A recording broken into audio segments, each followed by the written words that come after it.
ओम शांति। शिव बाबा के महावाक्य सुनने से पहले हम थोड़ी देर शिव प्यारे पिता की याद में बैठेंगे। अपने मन की गति को देखें। मन बहुत तेज तेज चलता है। अभी धीरे धीरे मैं आत्मा अपने मन की गति को शांत करती जा रही हूँ। अभी मेरा शांत मन मुझे स्वरूप को देख रहा है, मुझे चमकते हुए सितारे को। मन की गति बिल्कुल शांत हो गई है। मैं आत्मा चमकता हुआ सितारा हूँ, ज्योतिर्बिंदु स्वरूप हूँ। अपने शांत और स्वच्छ मन से अपने मीठे बाबा के, परमपिता परमात्मा के महावाक्य ग्रहण करती हूँ। 27/8/2020 के महावाक्य हैं। आज बाबा ने हम बच्चों को समझाया कि बच्चे, सारे विश्व का कल्याण करना है तो इतनी बहादुरी दिखाओ जो अधम ते अधम गति को पाई हुई आत्माएं हैं, जिनको संसार में कोई भी नहीं पूछता है। ऐसी आत्माओं को जाकर ज्ञान दो और उनको कहो कि बाप तुम्हारा भी है, बाप तुम्हें वर्षा देने आया है स्वर्ग का। अगर तुम गंदे काम छोड़ देंगी तो तुम्हें बाप स्वर्ग के महारानी बनाएंगे। बाबा ने कहा ये संदेश तुम्हें अधम ते अधम गति को पाई हुई आत्माओं को देना है, वैश्याओं का भी उद्धार करना है। लेकिन बाबा ने कहा ऐसा संदेश देने के लिए बहुत बहादुरी चाहिए, क्योंकि जहाँ आप ऐसी आत्माओं को ज्ञान देने जाएंगे, हो सकता है वहाँ साहूकार लोग या बड़े लोग वहां पे ना आए ज्ञान लेने। तो बाबा ने कहा उनका अलग स्कूल भले खोल दो, कैसे भी प्रबंध करो, लेकिन आपको सभी नीचे गिरे हुए आत्माओं को भी ऊंचा उठाना है। दूसरा, बाबा ने हम बच्चों को समझाया कि कई बच्चे मुरली में आना छोड़ देते हैं, रूठ जाते हैं, पढ़ाई नहीं पढ़ते हैं या कोई बहाना सुना देते हैं, क्लास में नहीं आते। तो बाबा ने कहा बच्चे, तुम किसी का नुकसान नहीं करते बल्कि अपना ही नुकसान करते हो, क्योंकि भगवान तुम्हें पढ़ाने आया है, भगवान तुम्हें स्वर्ग का वर्षा देने आया है। अगर तुम क्लास में आकर के मुरली नहीं सुनेंगे तो कैसे अंतरात्मा जागृत होएगी, कैसे तुम समझेंगे कि बाबा हमें क्या समझा रहे हैं। बाबा ने कहा बच्चे, कल्प कल्प के लिए अपना नुकसान ना करो, ऐसी गफलत नहीं करनी है। फिर बाबा ये भी समझाते, कई नए नए बच्चे क्लास में आ जाते और कहते हम तो लक्ष्मी को वरने लायक है, हम तो बहुत तेज पुरुषार्थ किया है, हम तो स्वर्ग में महाराजा बन सकते हैं। तो बाप कहते बच्चे उनसे पूछो कि नारद का भी मिसाल है ना, उसने कहा था कि मैं तो लक्ष्मी को वर सकता हूँ, लेकिन सूरत बंदर मिसल थी।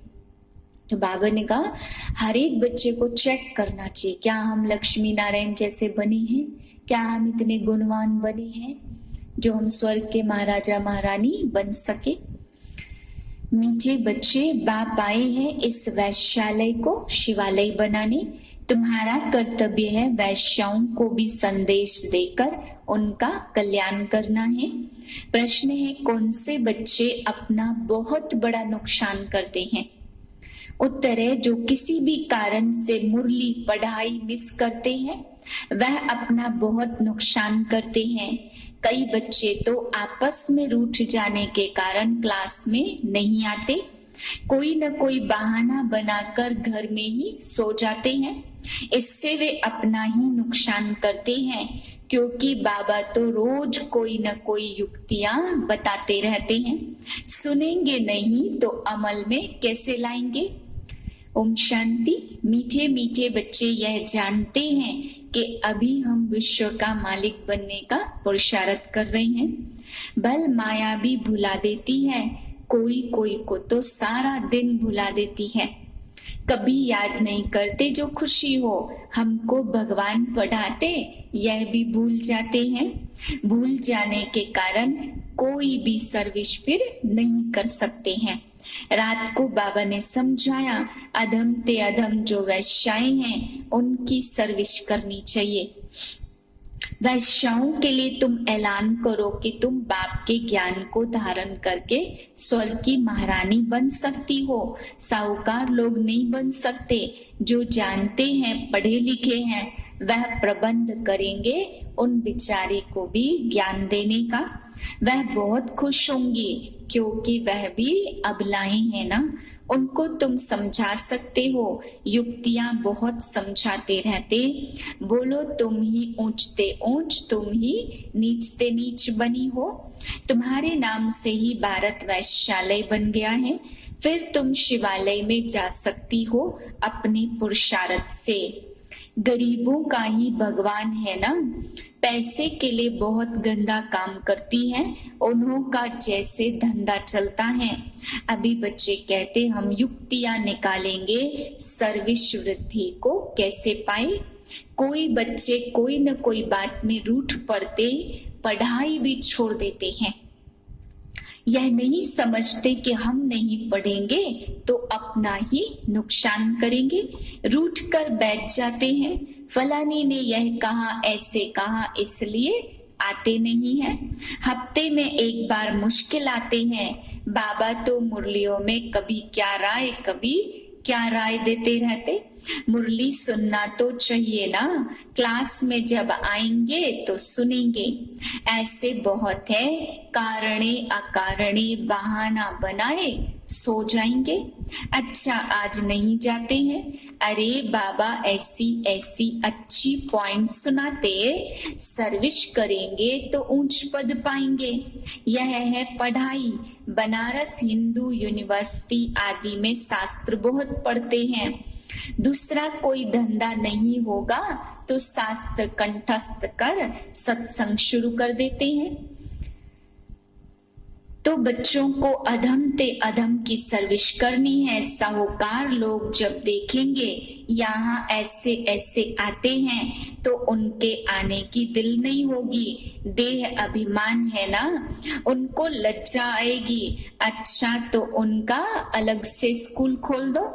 वह पढ़ाई तो है ही पाई पैसे की, शरीर निर्वाह अर्थ। तो 21 जन्मों के लिए यह पढ़ाई है, कितनों का कल्याण हो जाएगा।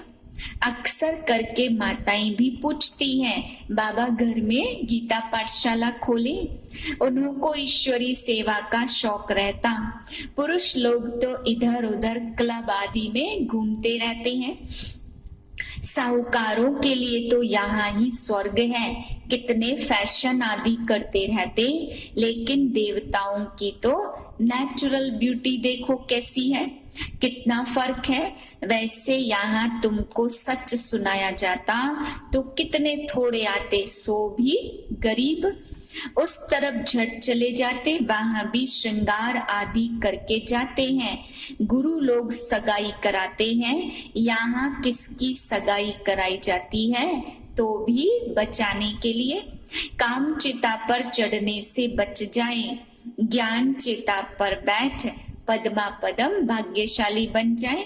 माँ बाप को कहते यह बर्बादी का धंधा छोड़ चलो स्वर्ग में, तो कहते हैं क्या करे। यह दुनिया वाले हमारे ऊपर बिगड़ेंगे कि कुल का नाम बदनाम करते हैं। शादी न कराना कायदे के बरखिलाफ है। लोक लाज कुल की मर्यादा छोड़ते ही नहीं है। भक्ति मार्ग में गाते हैं, मेरा तो एक दूसरा न कोई। मीरा के भी गीत हैं। फीमेल्स में नंबर 1 भक्तिन मीरा और मेल्स में नारद गाया हुआ है। नारद की भी कहानी है ना। तुमको कोई नया आदमी कहे मैं लक्ष्मी को वर सकता हूँ तो बोलो अपने को देखो लायक हो, सर्वगुण संपन्न हो। यह तो विकारी दुनिया है, यहाँ से निकलकर पावन बनना है। पावन बनो तब लक्ष्मी को वरने के लायक बनेंगे। बाबा कहते हैं ऐसे ऐसे को ब्राह्मणी ले आती है, उनके ऊपर भी असर पड़ जाता है। इंद्र सभा की कहानी है ना, तो ले आने वाले पर भी दंड पड़ जाता। बाबा ब्राह्मणियों को हमेशा कहते हैं कच्चे कच्चे को मत ले आओ, तुम्हारी अवस्था भी गिर पड़ेगी क्योंकि बेकायदे ले आए।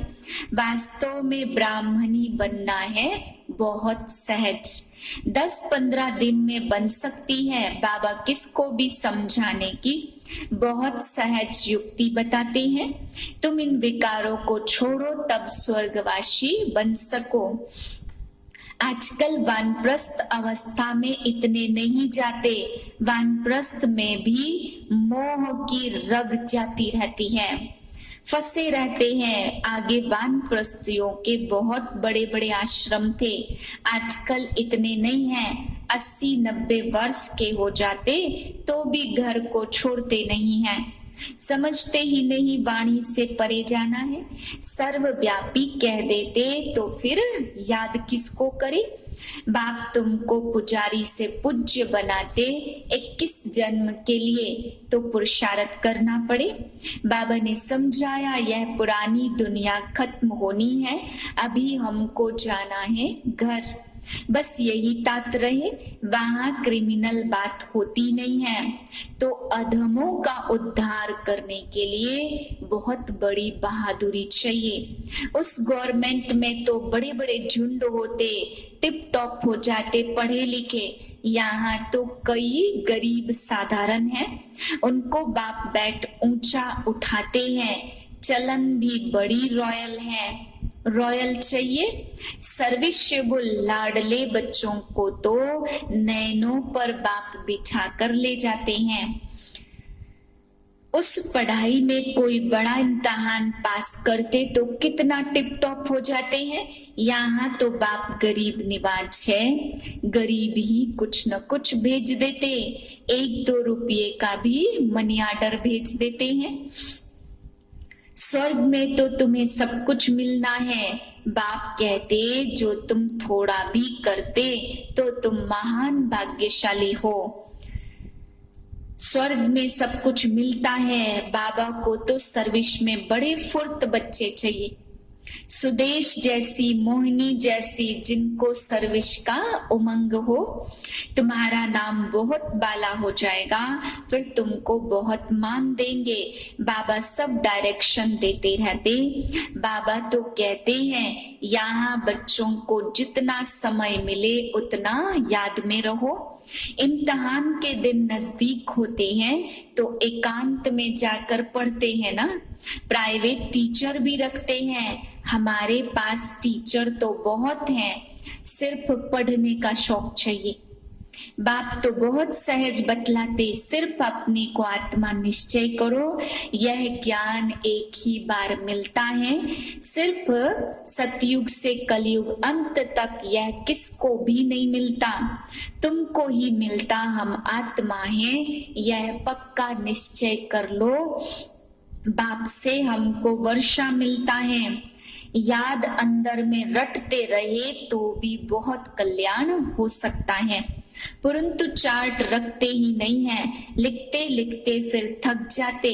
बाबा बहुत सहज करके समझाते हैं। कितना सहज है, फिर भी भूल जाते हैं। बाप कहते हम आत्मा सतो प्रधान थी, अब तमो प्रधान बनी। यह याद करो और मुझे याद करो तो सतो प्रधान बन जाएंगे। अब बाबा खुद प्रैक्टिस करते हैं तब तो सिखाते हैं ना। मैं बाबा का रथ हूँ, मुझे बाबा खिलाते, तुम बच्चे भी ऐसे समझो। शिव बाबा को याद करते रहो तो कितना फायदा हो जाए, परंतु भूल जाते हैं। बहुत सहज है, धंधे में कोई ग्राहक नहीं है तो भी याद में बैठ जाओ। मैं आत्मा हूँ, बाबा को याद करना है। बीमारी में भी याद कर सकते हो। बांधेली हो तो वहां बैठकर तुम याद करती रहो। 10-20 वर्ष वालों से भी ऊंच पद पा सकती हो। अच्छा, मीठे मीठे सिकिलधे बच्चों प्रति माता पिता बाप दादा का याद प्यार गुड मॉर्निंग। रूहानी बाप की रूहानी बच्चों को नमस्ते। हम रूहानी बच्चों की रूहानी बाप को नमस्ते। धारणा के लिए मुख्य सार है, पहली पॉइंट, सर्विस में बहुत बहुत फुर्त बनना है। जितना समय मिले एकांत में बैठ बाप को याद करना है। पढ़ाई का शौक रखना है, पढ़ाई से रूठना नहीं है। दूसरी पॉइंट, अपनी चलन बहुत बहुत रॉयल रखनी है। अब घर जाना है, पुरानी दुनिया खत्म होनी है, इसलिए मोह की रगें तोड़ देनी है। वानप्रस्थ वाणी से परे अवस्था में रहने का अभ्यास करना है। अधमों का भी उद्धार करने की सेवा करनी है। वरदान है, ब्रह्मा बाप समान महात्याग से महान भाग्य बनाने वाले नंबर 1 फरिश्ता सो विश्व महाराजन भव। नंबर 1 फरिश्ता सो विश्व महाराजन बनने का वरदान उन्हीं बच्चों को प्राप्त होता है जो ब्रह्मा बाप के हर कर्म रूपी कदम के पीछे कदम उठाने वाले हैं, जिनका मन बुद्धि साकार में सदा बाप के आगे समर्पित है। जैसे ब्रह्मा बाप ने इसी महात्याग से महान भाग्य प्राप्त किया, अर्थात नंबर 1 संपूर्ण फरिश्ता और नंबर 1 विश्व महाराजन बने। ऐसे फॉलो फादर करने वाले बच्चे भी महान त्यागी व सर्वस्व त्यागी होंगे। साकार संस्कार रूप से भी विकारों के वंश का त्याग करेंगे। स्लोगन है, अभी सब आधार टूटने हैं, इसलिए एक बाप को अपना आधार बनाओ।